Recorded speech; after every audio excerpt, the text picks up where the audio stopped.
दोस्तों, बीते 9 महीने की जंग के दौरान अब हर संगठन से और हर जगह से ये आवाज़ उठने लगी है कि इजराइल का एकमात्र इलाज है वो है हिजबुल्लाह, जो उसे सही तौर पर ठिकाने लगा सकता है, जिसकी तस्वीरों को बखूबी हिजबुल्लाह ने दुनिया के सामने रख दिया है।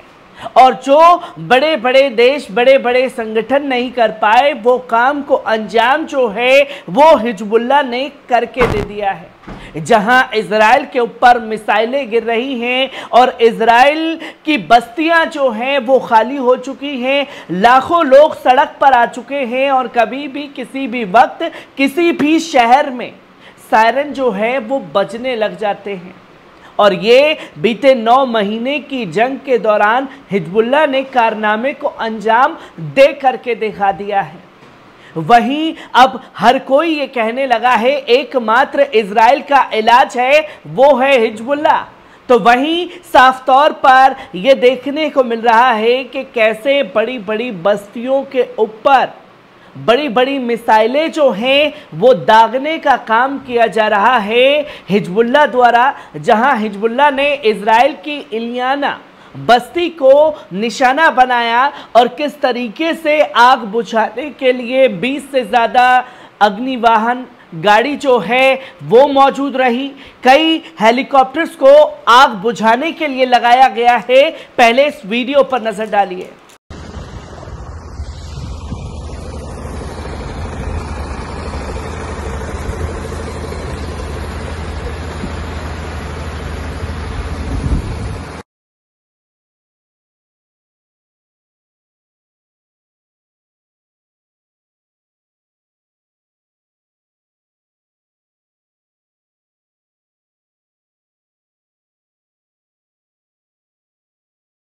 आपने देखा कि किस तरीके से इलियाना बस्ती के अंदर आग लगी और आग को बुझाने के लिए 20 से ज़्यादा दमकल गाड़ियां वहां मौजूद हैं और 10 से ज़्यादा हेलीकॉप्टर के ज़रिए जो है पानी की बौछार की जा रही है ताकि किसी तरीके से आग पर काबू पाया जा सके। और लोग कहते हैं कि साहब कोई बड़ा नुकसान जो है वो ख़ास तौर पर इजराइल में हो नहीं रहा।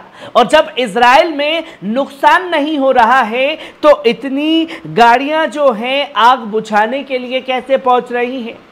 और पहली मर्तबा जो है हेलीकॉप्टर का इस्तेमाल करते हुए भी साफ तौर पर देखा गया है, जिसकी तस्वीरें दुनिया के सामने हैं। और इस कारनामे को अंजाम लगातार हिजबुल्लाह दे रहा है। वहीं दूसरी तरफ कैसे खुद इजरायली भी अब बेंजामिन नेतन्याहू का विरोध कर रहे हैं और मेन हाईवे को जो तेल अवीव से अल कुदूस की तरफ जोड़ता है उसे पूरी तरीके से जाम कर दिया है। पहले इस वीडियो पर नजर डालिए।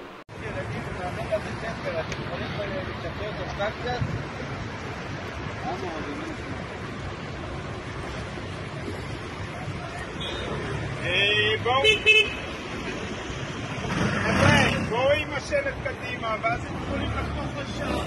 חסמנו אותם בלי שהם יתקעו פה. आपने देखा कि ये तेल अवीव का वीडियो था जहां कई किलोमीटर तक लंबा जाम लग गया और ये बताया गया इस जाम के बारे में कि इतना लंबा ये जाम लगा कि बीते 1 से 1.5 दिन लगे इस जाम को खोलने में, जहां पूरी तरीके से हाईवे जो एक से दूसरे जगह को जोड़ता है उसे पूरी तरीके से बंद किया गया है।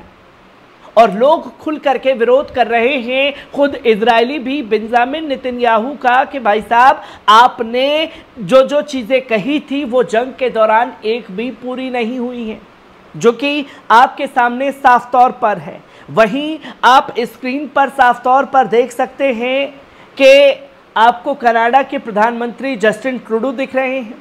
जस्टिन ट्रूडो को लेकर के कुछ मुस्लिम लोग जो हैं वो ये बताते थे कि अगर रमज़ान के दौरान में ख़ुद मुसलमानों के बीच में जाके पैकेट को पैक करवाते थे और इफ्तियार का सामान बांटने का काम जस्टिन ट्रूडो द्वारा किया जाता था, मस्जिद में जा कर के नमाजियों के साथ खड़े होते थे, तो जस्टिन ट्रूडो की तारीफ़ करते हुए लोग नहीं थकते थे। पर जस्टिन ट्रूडो ने ये दिखा दिया कि महज मुसलमान जो है वो वोट बैंक के लिए यूज़ करने के लिए ये तमाम चीज़ें चलती थी। असल में मुसलमानों से कोई हमदर्दी नहीं है। और ये चेहरा खुल करके जस्टिन ट्रूडो ने उस वक्त दिखा दिया जब वो ये कहते हुए नजर आए कि भैया रूस यूक्रेन की जंग में 20,000 बच्चे जो हैं अपने माँ बाप से बिछड़ चुके हैं। मुझे उनके लिए तकलीफ है और मैं उन पीड़ित परिवार के साथ खड़ा हूं, क्योंकि मेरे भी घर में बच्चे हैं जिस दर्द को मैं खास तौर पर महसूस कर पा रहा हूं। ये जस्टिन ट्रूडो का दोगलापन कहिए दोस्तों, जिन्हें रूस यूक्रेन की जंग में जो बच्चे मरे हैं उसके बारे में बताया जा रहा है, क्योंकि ऐसा ऑफिशियल कोई बयान या कोई डाटा रूस यूक्रेन की जंग में सामने नहीं आया कि जहां रूस ने बच्चों को निशाना बनाया हो।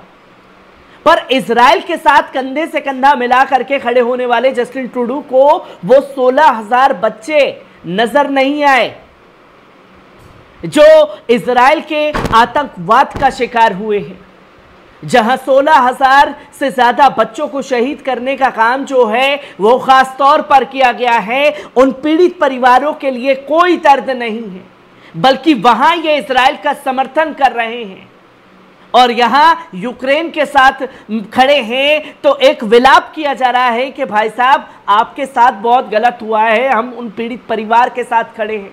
ये दोगला रवैया, ये दोगला चेहरा भी खास तौर पर जस्टिन ट्रूडो का हर बार जो है वो सामने आया है।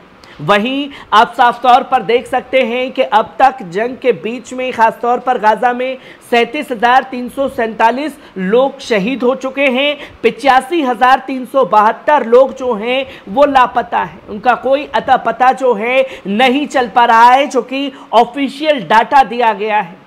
और यही बताया गया कि 16,000 से ज्यादा बच्चे शहीद हो चुके हैं गाजा की सरजमीन पर, जिसका ऑफिशियल डाटा जो है वो लोगों के सामने रखा गया है, जिस पर लगातार बहस हो रही है।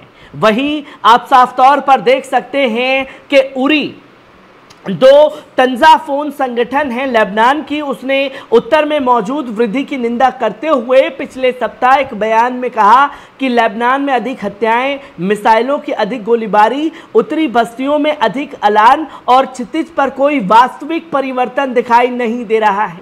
जवाब में उन्होंने जनता को इसमें शामिल होने के लिए आमंत्रित किया है और ये कहा है कि क्षेत्रीय कब्जे और निपटान पर चर्चा पर जोर दिया है। और ये साफ तौर पर कहा है उरी तंजाफून संगठन ने कि इजराइल का एकमात्र इलाज है हिजबुल्ला और हमें हिजबुल्ला का साथ देना चाहिए। लेबनान के संगठन की तरफ से भी इस जंग में कूदने की बात और लोगों से अपील की गई है कि वो भी इसमें बढ़ चढ़ करके हिस्सा लें और इसमें हिजबुल्ला का खुल करके समर्थन करें। वहीं आप साफ तौर पर देख सकते हैं कि हमास के एक ट्रैप में नेगोशिएशन जो युद्ध विराम को लेकर के बातचीत हो रही है, उसमें साफ तौर पर कहा है कि अमेरिका के ट्रैप में हमास को फंसने की ज़रूरत नहीं है। और ये किसी और ने नहीं बल्कि लेबनान में हमास के प्रतिनिधि अहमद अब्देल हादी ने बताया कि जायोनी इकाई अव्यवस्था में और फिलिस्तीनी प्रतिरोध की दूरी के कारण गहरे संकट से पीड़ित है। जो हमास, हिजबुल्ला, यमन और इराकी रेजिस्टेंस के हमले हो रहे हैं उससे इजराइल बौखला चुका है और उसकी बौखलाहट का अंदाजा ये लगाया जा सकता है कि इस कदर दोफाड़ है कि बेंजामिन नेतन्याहू को ही ये फैसला लेना पड़ा और वॉर कैबिनेट को पूरी तरीके से हटाना पड़ा है, जो कि एक लक्ष्य की तरफ बढ़ रहा है हमास, हिजबुल्ला। तो वहीं साफ तौर पर यह कहा है कि जब लक्ष्य की तरफ बढ़ रहे हैं तो आपको किसी भी बातचीत के दौर में फंसने की जरूरत नहीं है, बस अपने काम को इसी तरीके से अंजाम देते रहें।